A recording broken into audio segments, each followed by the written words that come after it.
दिव्य सोहळा पाहुनी डोळा, देह हा माऊली माऊली झाला. रंगी रंगला जीव दंगला, भोवरी आनंद झाला. पुंडलिक वरदा श्री हरी विठ्ठल, श्री ज्ञानदेव तुकाराम, पंढरीनाथ महाराज की जय. आषाढी एकादशी हा केवळ एक सण किंवा व्रत नाही, तर साक्षात वैकुंठ लोकाचे दरवाजे पृथ्वीवर उघडण्याचा अत्यंत परमपवित्र आणि मंगलमय दिवस आहे. आजच्या या दिवशी लाखो वारकरी पंढरपूरच्या वारीत लीन असतात. आजकाल सोशल मीडियावर एकादशी आणि पूजेच्या नावाने अनेक मनगढ तोडगे आणि काल्पनिक गोष्टी सांगितल्या जातात. त्याचा आपल्या धर्मग्रंथाशी काहीही संबंध नसतो. यामुळे भक्तांची दिशाभूल होते. पण आजच्या या विशेष महासत्संगामध्ये आध्यात्मिक विषयावर आपण कोणतीही काल्पनिक गोष्ट पाहणार नाही, तर भक्ती लीलामृत हा ग्रंथ आणि वास्तुशास्त्रावर आधारित 100% सत्य आणि शाश्वत माहिती पाहणार आहोत. वर्षातून एकूण 24 एकादशी येतात, पण निर्जला एकादशी, कामिका एकादशी आणि आषाढी कार्तिकी एकादशी या सर्वात महत्त्वाच्या मानल्या जातात. एकादशी दिवशी तुळशीची माता विष्णूचरणी लीन असते. त्यामुळे एकादशीला तुळशीला पाणी घालू नये किंवा तिचे पानेही तोडू नयेत. एकादशीचा उपवास सोडण्याच्या वेळेला पारण म्हणतात. दुसऱ्या दिवशी सूर्योदयानंतर योग्य वेळेतच उपवास सोडला तरच त्याचे पुण्यफळ मिळते. एकादशीला भगवान विष्णूसोबत माता लक्ष्मींची पूजा करावी. यामुळे घरात कधीही पैशाची चणचण भासत नाही. आजचा हा विशेष व्हिडिओ तुमच्या आणि तुमच्या कुटुंबाच्या आयुष्याला एक अतिशय सुंदर आणि सकारात्मक वळण देणारा ठरू शकतो. कारण आजच्या या व्हिडिओमध्ये मी तुम्हाला आपल्या शास्त्रामध्ये वर्णिलेल्या शतकानुशतके ऋषीमुनींनी आणि संतांनी अत्यंत गुप्त ठेवलेले असा एक अतिशय सोपे उपाय सांगणार आहे. तुळशीचा गुप्त उपाय सांगणार आहे. आषाढी एकादशीच्या शुभमुहूर्तावर संध्याकाळी प्रदोष काळात तुळशीच्या मुळाशी ही एक अत्यंत विशेष वस्तू ठेवावी. तुम्ही अगदी बरोबर ऐकलं. किंवा एक वस्तू जर तुम्ही योग्य वेळी आणि योग्य शास्त्रोक्त पद्धतीने तुळशीजवळ ठेवली तर तुमच्या घरातील वर्षानुवर्षाचे दारिद्र्य, डोक्यावरील कर्जाचा डोंगर, आर्थिक टंचाई आहे, घरात होणारी धनहानी आणि कोणतीही नकारात्मक ऊर्जा कायमची पळून जाईल. 7 पिढ्यांचे दारिद्र्य संपून घरात चहूबाजूने पैशाचा, समृद्धीचा आणि सुखाचा वर्षाव होईल.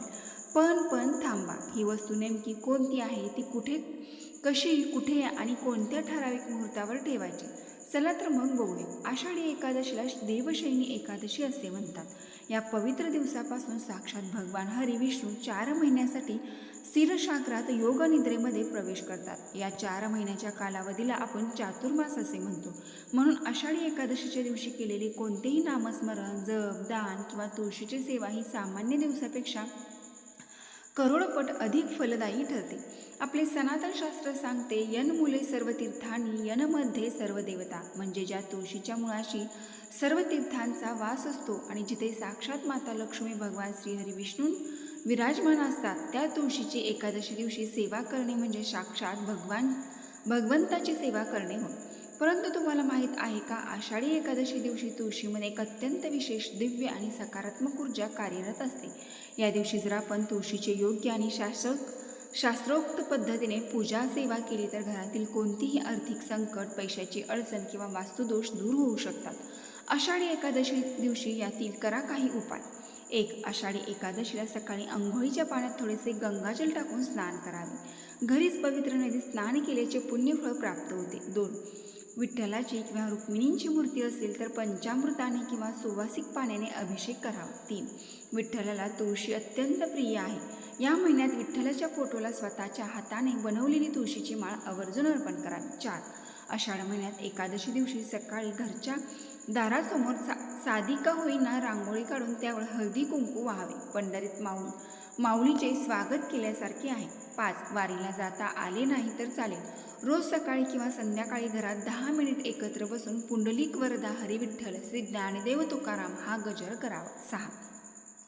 आषाढ महिन्यात तसेच एकादशीला रोज संध्याकाळी घराच्या तुळशीपाशी दिवा लावून 3 प्रदक्षिणा घालाव्या, कारण तुळशीला हरिप्रिया म्हणतात. 7. पंढरपूरच्या वाळवंटात जसे वारकरी विठ्ठलाला लोटांगण घालतात, तसेच आपल्या देवघरासमोर पूर्ण श्रद्धेने साष्टांग नमस्कार घालावा. 8. घरात टाळ, मृदुंग असेल तर तो वाजवून देवासमोर भजन करावे. हरिपाठ म्हणा किंवा ऐकावे. यामुळे घरातील नकारात्मक ऊर्जा नष्ट होते. 9. पंढरपूरचा बुक्का कपाळावर लावणे म्हणजे विठ्ठलाच्या चरणांची धूळ कपाळावर लावण्यासारखी आहे. आषाढात तर दररोज बुक्का लावा. 10. रोज सकाळी तांब्यात पाणी घेताना मनात म्हणा, चंद्रभागा नदीचे स्मरण करावे. यामुळे मनातील पाप आणि विकार दूर होतात. 11. घरातील सर्व प्रकारांची नकारात्मकता, नजर, वास्तुदोष नष्ट करून साक्षात लक्ष्मीला घरात आकर्षित करण्याचा म्हणजे सकाळी लवकर उठून तुळशीपाशी जाऊन तुळशीच्या कुंडलीतील मुळाशी असलेली थोडीशी पवित्र माती एका लहान तांब्याच्या किंवा पितळीच्या वाटीत घ्या. त्या मातीमध्ये 1 चमचा शुद्ध हळद आणि 2-3 थेंब गाईचे शुद्ध तूप टाका. थोडेसे गंगाजल किंवा स्वच्छ पाणी घालून त्याची एक मऊ पेस्ट तयार करा. हे लेपन तुमच्या घराच्या मुख्य प्रवेशद्वाराच्या दोन्ही बाजूंना सुंदर असे स्वस्तिक किंवा ओमची खूण काढा. याचा फायदा काय? हळद भगवान श्रीहरी विष्णूंना अत्यंत प्रिय आहे आणि तुळशीची माती साक्षात माता लक्ष्मीचे रूप मानले जाते. जेव्हा हे लेपन आपण मुख्य दरवाजावरती लावतो तेव्हा घरातील सर्व गंभीर वास्तुदोष काळ दूर होतात. बाहेर येणारी कोणतीही वाईट नजर, करणी बाधा, नकारात्मक ऊर्जा घरात प्रवेश करत नाही आणि घरामध्ये आपोआप अद्भुत सकारात्मक आणि समृद्धी वाढू लागते. 13. आषाढी एकादशी दिवशी विठ्ठल माऊलीला किंवा विष्णू भगवंताला 11 पिवळ्या रंगाच्या कवड्या अर्पण कराव्यात. पूजेनंतर कवड्या पिवळ्या कपड्यात बांधून तिजोरीत ठेवाव्यात. भगवान कुबेर, माता लक्ष्मी निवास करते. 14. एकादशी दिवशी सकाळी मुख्य दाराच्या बाहेर दोन्ही बाजूंना हळदीचे पाणी शिंपडून स्वस्तिक काढावे आणि त्यावर 1 नाणे ठेवावे. यामुळे घरात अखंड लक्ष्मी वास करते आणि त्यानंतर ते नाणे तुळशीत दाबून द्यावे. धन आकर्षित होते. 15. धनप्राप्तीसाठी विठ्ठलाच्या चरणांना स्पर्श केलेले 1 रुपयाचे नाणे लाल कपड्यात बांधून आपल्या पैशाच्या ठिकाणी ठेवावे. 16. आषाढी एकादशीच्या रात्री माता लक्ष्मीसमोर 9 वातीच्या गाईच्या तुपाचा दिवा विशेष करून लावावा.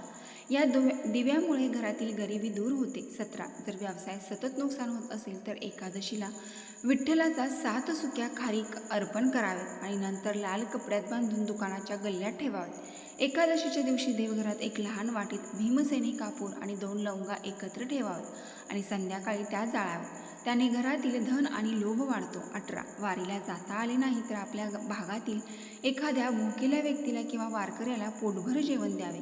विठ्ठल त्यातच प्रसन्न होतो. आषाढात पाऊस कमी जास्त असतो. अशावेळी भटक्या कुत्र्यांना भाकरी आणि गाईला हिरवा चारा द्यावा. जर तुमच्या गावातून किंवा शहरातून पालखी किंवा दिंडी जात असेल तर तिथल्या वारकऱ्यांना औषधे, चप्पल किंवा पाणी देऊन यावे. 19. जर पत्रिकेत पितृदोष असेल तर एकादशी दिवशी गरजू लोकांना अन्न आणि पांढऱ्या वस्तूंचे दान करावे. पितर प्रसन्न होतात. 20. एकादशी दिवशी पिंपळाच्या झाडाला जल अर्पण करून तिथे दिवा लावावा, कारण पिंपळात विष्णूंचा वास असतो. तरुण मुलांनी एकादशी व्रत केल्यास मानसिक चंचलता कमी होते, एकाग्रता वाढते आणि अभ्यासात किंवा कामात मन लागते. एकादशीच्या दिवशी कोणाचीही निंदा करणे, खोटे बोलणे किंवा रागावणे महापाप मानले जाते. मनावर नियंत्रण ठेवावे. मुख्य दरवाजावर पाय ठेवून जाणे किंवा बसू नये. उंबरठा हा वास्तूची सीमा असतो. एकादशीच्या दिवशी उंबरट्यावर पाय देऊन ओलांडणे किंवा संध्याकाळी उंबरट्यावर बसणे विशेष करून टाळावे. देवघरात मुख्य दारावर संध्याकाळी अंधार ठेवणे. आषाढी एकादशीच्या संध्याकाळी दारात आणि देवघरात अंधार नसावा. तिथे गाईच्या तुपाचा किंवा तेलाचा दिवा नक्की लावा. आता मैत्रिणी, थोडक्यात विठ्ठलाची भक्तांची कथा बघूया. संत चोखामेळा यांच्या हातातील दहीभात आणि विठ्ठलाचा शिळा. संत चोखामेळा हे अत्यंत महान संत होते. एकदा ते चंद्रभागेच्या काठावर बसून ताटात दहीभात खात होते. साक्षात विठ्ठल रुक्मिणी मातेसोबत तिथे आले आणि संत चोखामेळा यांच्या ताटातून प्रेमाने दहीभात खाऊ लागले.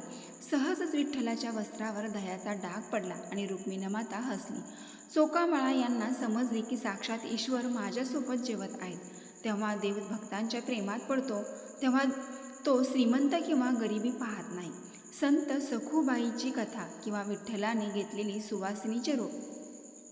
संत सखूबाई एक अत्यंत साधी सुवासिनी होती. तिच्या सासरचे लोक खूप कडक होते. तिला पंढरपूरच्या वारीला जाऊ देत नव्हते. सखूबाईने एकादशीला पंढरपूरला जाण्याचा हट्ट केला, म्हणून तिच्या पतीने तिला खांबाला घट्ट बांधून ठेवले. सखूबाई रडू लागले आणि विठ्ठलाचा धावा करू लागले. तेव्हा साक्षात विठ्ठलाने सखूबाईचे रूप घेतले. विठ्ठल स्वतः येऊन त्या खांबाला बांधून राहिले आणि सखूबाईला मुक्त करून पंढरपूरच्या वारीला पाठवून दिले. पतीने सखूबाई समजून साक्षात विठ्ठलाला मारहाण केली, तरीही विठ्ठलाने भक्तीसाठी ते सहन केले आहे. खऱ्या भक्तीची ताकद इथेच आहे. तर ही अत्यंत महत्त्वपूर्ण माहिती मला तुमच्यापर्यंत पोचवायची होती. तर ही व्हिडिओ पूर्ण माहिती तुम्हाला आवडली असेल तर नक्की आपल्या चॅनलला एक लाईक करून कमेंट बॉक्समध्ये जय हरी विठ्ठल माऊली टाईप करा. धन्यवाद.